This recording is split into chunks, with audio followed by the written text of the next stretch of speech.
Hello guys. Yan guys, ang lalaki ng mga guys, kamote. Ayan oh. Ang laki niya. Tapos iba yung kulay. Purple. Ayan, kaya for today's video, lutuin natin siya guys. O, diba? Yeah, lutuin natin siya. So, ayan na siya guys. Nilagay ko na siya sa kaldero at nilagyan ko na din siya ng tubig. O, diba? Ready to cook na siya guys. Ayan, lutuin na natin. Tadaan! So, ayan na. Nasana na siya guys sa lutuan. Hindi ko lang alam kung tama na ba yung tubig niya or kulang siya. Basta, tingnan na lang natin.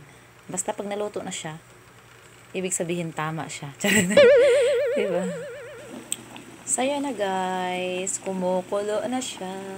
Kumukulo ng kanyang tubig. Hintayin na lang natin siyang maluto. O, diba? Ulit lang. Alright guys. Ayan, naluto na siguro to guys. O, diba? Kasi ano na siya oh. Ayan, luto na siya. Luto na talaga siya. Oh. Hala. Ayan, luto na siya. Kasi ano na siya oh.